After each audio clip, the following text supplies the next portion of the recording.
13 шілде жалпы ұлттық аза тұту күні. Қаралы күні мемлекеттік ту тұғырынан төмен түсті.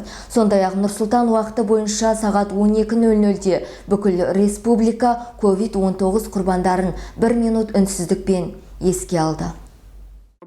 Қазақстан Республикасының президенті Қасым-Жомарт Тоқаев елде 13 шілде ұлттық аза тұту күні деп жариялады. Сонымен қатар жақындарынан айырылып, қара жамылып отырған отандастарының қайғысына ортақтасып көңіл айтты. Көптеген елде жағдай бізден де қиын дегенмен, әр қазақ менің жалғызым, әр азаматтың қазасы жүрегіме қатты батады. Мынау алапат індет арамыздан асылдарымызды жұлып әкетіп жатыр. Бірақ біздің күресіміз жалғаса береді деді мемлекет басшысы. Қаралы күнге байланысты қазақ елі бірге бір сәтте тұп-тура 13 шілде сағат 12:00-де коронавирус инфекциясынан қайтыс болған азаматтарды еске алу үшін 1 минут үнсіздік жариялады. 100-ден астам адам науқастанып, өкінішке қарай 9 азаматы індеттің құрбаны болған Арыс елі де марқұмдарды еске алды. Арнайы шаралар қала әкімі Мұрат Қадырбектің қатысуымен Арыс қаласы әкімдігі мен орталық аурухана алдында, сондай-ақ құқық қорғау органы өкілдерінің қатысуымен Тәуелсіздік монументі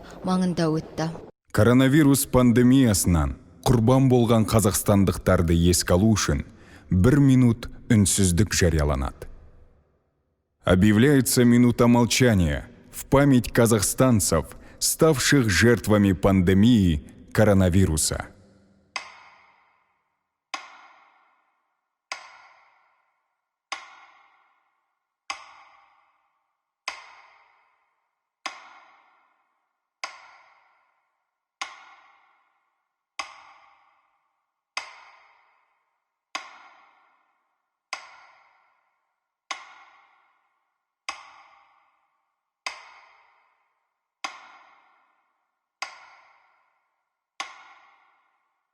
Індет ешкімді де аяп жатқан жоқ. Тәжді вирустың құрбандары бірінің Асқар Тауы, бірінің аяулы анасы, енді бірінің кішкентай ботасы. Тәуелсіздік алғаннан бері бұл 9-шы жалпы ұлттық аза тұту күні.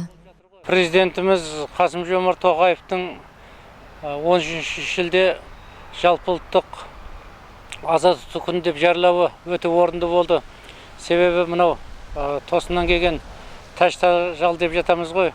Коронавирусқа байланысты елімізде өлім-жітім көбейіп баратыр. Әсіресе соңғы кездері бұл індетіп көптеген елімізге танымал, өзіміз араласып құрласып жүрген аптал азаматтарды да бұл өмірден алып кеткен жағдайы бар. Ол кісілердің туған-туысқандары бар, бала-шағасы бар артына қалған. Жалпы Қазақстан халқына зардап шеккен біз дүниеден озған бауырлар үшін көңіл айтып, қайғысына ортақтасамыз.